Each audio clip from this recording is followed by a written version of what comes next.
సిద్దిపేట జిల్లా వర్గల్ మండలంలోని జబ్బాపూర్ గ్రామ శివార్లో వడ్డెర కులస్తులకు బ్రతుకు భారంగా మారింది. వర్గల్ మండలం జబ్బాపూర్ గ్రామంలో వడ్డెర కులస్తులు గత వందల సంవత్సరాల నుంచి రాయి కొట్టుకుంటూ జీవనం సాగిస్తున్నారు.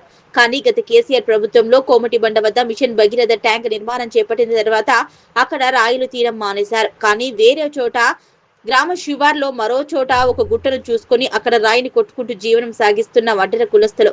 అక్కడ కూడా గ్రామస్తులు ఓవైపు పెద్దమ్మ దేవాలయం, మరోవైపు బీరప్ప దేవాలయానికి సంబంధించి ఆ గుట్ట మీద నిర్మించి రాళ్లతోనే హద్దులు ఏర్పాటు చేసి ఇక్కడ వడ్డెర వాళ్ళు రాయిని కొట్టవద్దు అంటూ అన్నారు. కానీ మాకు కూలి చేసుకుంటేనే అన్నం దొరుకుతుంది.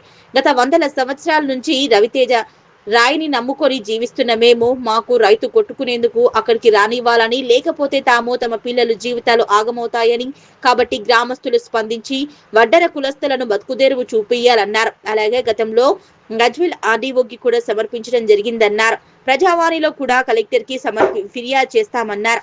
ముఖ్యంగా వడ్డెర కులస్తులు ఉన్నామని, ఎక్కడ ఉన్నా కూడా చిన్న చూపు చూడకూడదని, వాళ్ళు రాయిని నమ్ముకుని జీవనం సాగిస్తున్నారు. మాకు బతుకుదేరువు పని చేసుకోవడానికి ఆ యొక్క గుట్టను మా ఆధీనంలోనే ఉంచాలని కోరుతున్నామన్నారు. బండ కొట్టుకొని బతకడం జరుగుతుంది. అయితే ఇంతకుముందు కొమ్మడి బండ మీద కూడా ఆడ 100 ఎకరాల బండ ఉంది. మిషన్ భరిత పడ్డాక అప్పుడు నరేంద్ర మోడీ, కేసీఆర్ వాళ్ళందరూ వచ్చి మీకు ఏదో ఉపాధి హామీ కల్పిస్తాం, మీకు ఏ జీవనోపాధి కావాలంటే అది చేసిస్తామని మాకు మాట చేయడం జరిగింది. ఆ తర్వాత మేము వాళ్ళ మాటలన్నీ ఒప్పుకొని మళ్ళీ ఈడ బండి ఉందంటే ఈడ కొట్టుకున్నాం. ఈడ ఒక 60-70 సంవత్సరాల నుంచి కొడుతూనే ఉన్నాం. ఈడ కూడా కొడుతున్నారు మా వాళ్ళు.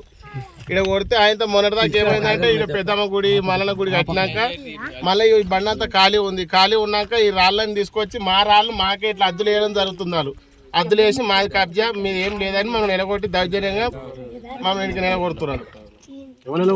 ఈ ఊరోళ్ళు ముదిరాజోళ్ళు. ఇది బండ, ఇది డాల బండ అనే ఉంది. మేము రికార్డు కూడా తీసినాము. ఎవరి పేరు మీద ఏం లేదు, మాకే ఉంటుంది. వాటి కుస్తీ కొట్టిరు. పిఎస్ పోతే పోలీసులు కంప్లైంట్ ఇచ్చినాం. తెల్లారి పిఎస్ ఎస్ఐసారి వస్తున్నాడు. మళ్ళీ వీళ్ళు ఎస్ఐ దగ్గర లంచం ఇచ్చి పోలీసులు కూడా మీ కంప్లైంట్ ఇస్తాం, మేము జైలు వేస్తాం, మీరు ఏం చేసి వేసుకోపోయినారు. తర్వాత బండ కొట్టనేడు గిన్నె ఏముంటే దీపాన్ని ఎస్ఐ పెరిచిండు. తెల్ల ఎంఆర్ఓ తో పోతే ఎంఆర్ఓ కూడా పట్టించుకోలేదు. నేను కాగమే తీసుకురాపో అని చెప్పిండు. ఎంఆర్ఓ ఫోన్ మాట్లాడేది, ఫోన్ పక్కకు వాడేసిండు. బయట దెంగారపోయి బయట దెంగి ఏముంది నీ పట్ట జాగుందని, ఏం జాగుంది ఏపారు అన్నాడు. కోర్టులో కేసు వేసుకోపోను. కోర్టుకు పోతే కోర్టులో కూడా ఏం చెప్పలేదు మాకు. కోర్టుకు పోలే ఏం వాళ్ళు 10 వేలు పోతే 10 వేలు కూడా గదే అన్నాడు. కలెక్టర్ ఆఫీస్ పోయి న్యాయం చెప్పమన్నాడు. కలెక్టర్ దగ్గర పోమన్నాడు.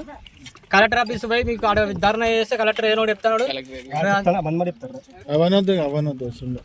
నమస్తే, నా పేరు వడ్డెర కనకేశ్వర్. మా జబ్బాపూర్ గ్రామం, వర్గల్ మండలం, సిద్దిపేట డిస్టిక్. మేము ఇక్కడ జబ్బాపూర్లో ఉన్న బండ రాళ్ళు కొట్టి మా నాన్నలు కొట్టిరు, మేము కొట్టినాం సార్. ఇక్కడ కొడుతూనే ఒక 20-30 కుటుంబాలు ఇక్కడ కొడుతున్నాం సార్. బండ కొడుతుంటే ఒక 100 మంది ఊర్లో వచ్చి ఏం చేశారు అంటే పెద్దమ్మ గుడి కడతామని చెప్పి మట్టి పోసి సార్. బండ అంచుకు మట్టి పోసారు. దేవుని గుడికి అని చెప్పేసి అందరం ఊకున్నాము. మా కూడా దేవుడు అని చెప్పేసి పక్కకు పోసే సార్ అది.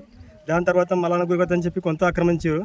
గుళ్ళు కానీ తెచ్చి పెట్టాం సార్. మిగతా ఖాళీ బండగా మాకు జాగాలు పట్టాలు చేయాలని మాకు తెలియదు సార్. వాస్తవానికి నేను బండ కొట్టుకుంటూనే ఉంటాము. జాగా ల్యాండ్ అయితేనేమో మేము పట్టాలు చేసుకుంటూ ఉంటాము సార్. వ్యవసాయం భూమి కాదు, బండనే కదా అని చెప్పేసి మట్టిని కొడుతూ ఉన్నాము. ఎవరు మా దగ్గరికి అబ్జెక్షన్ చేయలేదు. ఎన్నిళ్ళ కొద్దీ కొంతమంది ఇప్పుడు రియల్ ఎస్టేట్లో చేసి కొంతమంది వ్యాపారస్తులు ఏం చేస్తారు అంటే ఈ బండ మీద మట్టి పోసి దాన్ని అమ్ముకోనికి ప్రయత్నిస్తారు సార్.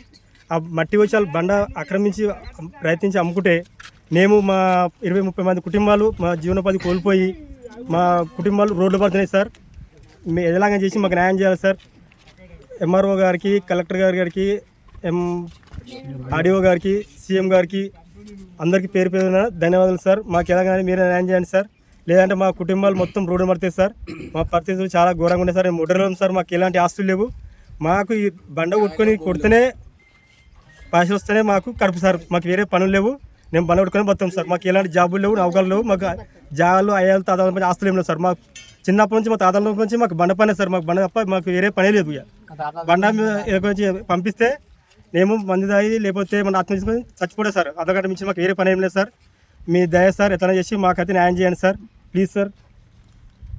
వడ్డెరలకు సంబంధించిన బండ ఇప్పుడు ఊరోళ్ళు కబ్జా చేస్తున్నారు. మట్టి పోసుకుంటా ఇది పెద్దమ్మ గుడి, మల్లన్న గుడి అనుకుంటా చేసుకుంటున్నారు.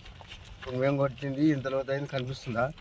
తాటి చెట్లు వద్దు చేసినాం. ఇది కొట్టి మా తాత ముత్తాతల నుంచి కొడుతున్నాము. ఇప్పుడు ఉన్న వాళ్ళు మంచికింత మంచుకుంటే మేము ఎడుకోవాలి.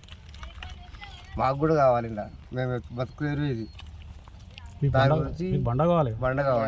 ఇప్పుడు వాళ్ళు కబ్జా చేస్తున్నారు అన్నారు. కబ్జా అంటే బండం చేసిరా, విషయం చేసిరా, ఇట్లా దున్నిరా, చూడండి కదా, భూమి కాదు అది, భూమి అయితేనేమో కబ్జా చేసినాము, మేము దున్నుకున్నాము, కబ్జాలు ఉన్నామంటే అది ఒక లెక్క. మాకు కావాలి మా హక్కు, బండ మేము కొట్టుకోలేదు. ఎక్కడున్నా ఏ బండి ఉన్నా మాకు సంబంధించినవి బాబట్టి. ఇప్పుడు మీ డిమాండ్ ఏంది? కావాలి.